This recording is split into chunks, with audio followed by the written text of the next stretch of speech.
Where most manufacturers race in order to sell cars, Ferrari sells cars in order to race. And in other ways that they're very different than other brands is they are very protective of their brand. They're protective of the cars they sell.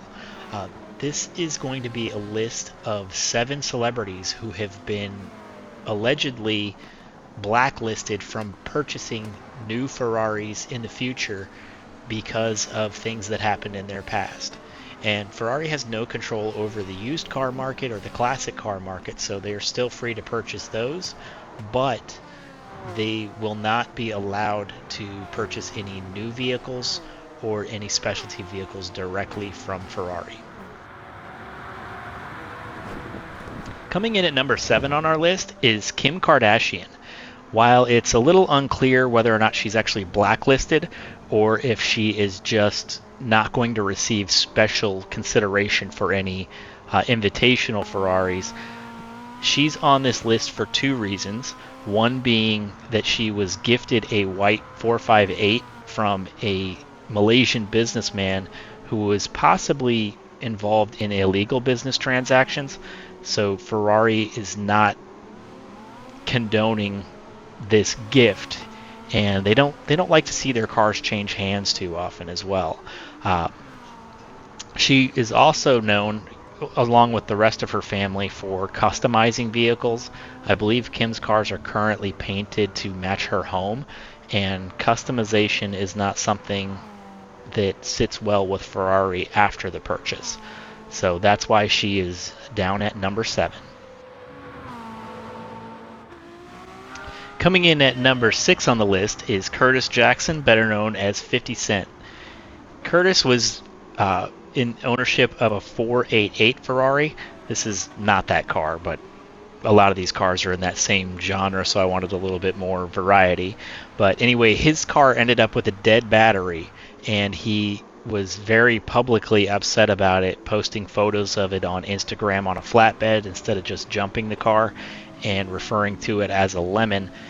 He also, I mean, it may have been a joke, but he mentioned trading it in for a smart car because he was just over it.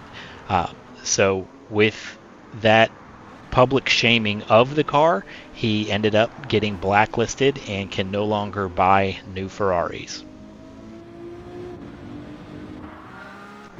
Coming in at number 5 on the list is another rapper. This time it's Tyga, and his issue is a little bit different. He apparently has a little bit of an issue paying debts that he's owed, and leased a 488 Italia and missed a few payments. So while he was out shopping for a Bentley, he pulled the car up to the dealership and ended up getting the Ferrari repossessed. The leaser ended up giving them a spare key so they could pick up the car without damaging it. Ferrari does not like this type of negative publicity, so they do not want to do any business with Tyga in the future, which this one seems a little bit more understandable. Number 4 on our list is Nicolas Cage, and this is another example of a celebrity running into financial troubles, only this time Nicolas ended up selling his Enzo, and he sold that among other cars in order to try to get his way out of the financial issues legally while declaring bankruptcy. And what really bothered Ferrari in this case was, the Enzo was one of their halo cars, and he sold it below market value, just trying to cash out of it. And especially with this carrying the name of their founder, it really rubbed Ferrari the wrong way, and he ended up finding himself blacklisted. At number 3 on our list, we have Floyd Mayweather. And his issue with Ferrari was that he had purchased a new car, and one of the stipulations they have with their new car purchases is that you have to own the car for at least a year. And he ended up wanting to sell the car. Just, some of these celebrities can be kind of fickle with their vehicles, and just wanted to sell the car before the year was up. So that was enough for Ferrari to not want him to purchase any of their new vehicles in the future.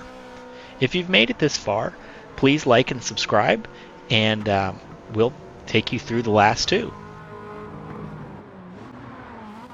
Number 2 on our list is Justin Bieber. And Bieber ended up getting blacklisted after repeated violations of Ferrari standards.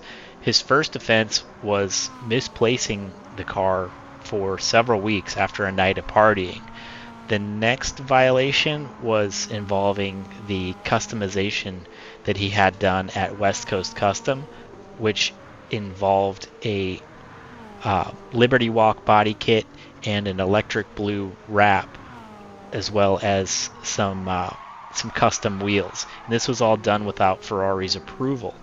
The bigger issue that may have more credence is he ended up changing the emblems to match the color of the car. So instead of the yellow background on the hood ornament, they blacked that out, and the wheel, they had a blue background behind the prancing pony. So that may have a little bit more of an issue where you can kind of see Ferrari's perspective, but let me know in the comments what you think. The final violation involved him auctioning off the vehicle without Ferrari's consent, and Ferrari does not want owners to sell their vehicles within the first year, and they also want the opportunity to buy the vehicle back if they so desire. So for this reason, he's no longer allowed to purchase new Ferraris. Coming in at number 1 on our list is Joel Zimmerman, also known as Deadmau5. He's the one I'm the biggest fan of this list, and he ended up getting blacklisted after modifying his 458 and rebadging it. He had changed the prancing pony emblems to have a prancing cat, called it a Ferrari, and changed the emblems to match that as well. So instead of anywhere there's a pony, he put a cat, and put this wrap on there as well, which was called the Nyan cat. And this one they actually pursued a little bit more aggressively. Ferrari sent him cease and desist letters and demanded that he remove the custom badges and return the car to its factory state. So now Joel is no longer able to purchase Ferraris, but I don't think he really cared. He ended up switching out to a Lamborghini Huracan, which he rebadged as a Huracan. And Lamborghini doesn't have this same egocentric thing where they're protecting their brand. They're more likely to let you just kind of do what you want with your car. Once you own it, it's yours. Let me know what you think about this whole process. I'm kind of torn because I have my own opinion on these things as well, and if I see a car that's being modified in a way I don't respect, I can have a different opinion versus if I do respect it. So I kind of get both perspectives, but I like to think once I own a product, it's mine. This is a wave of some of these newer vehicles, though. Like now we're seeing cars where they have options that you have to subscribe to or else they shut them down. You've got situations with Tesla where if you don't purchase the plaid kit, the upgrade, they'll take away that option as well. So Ferrari's kind of ahead of the curve here, but I'm not really a fan of this type of thinking. Once I own the vehicle, I want to own the vehicle. But thank you so much for watching, and we'll catch you in the next one.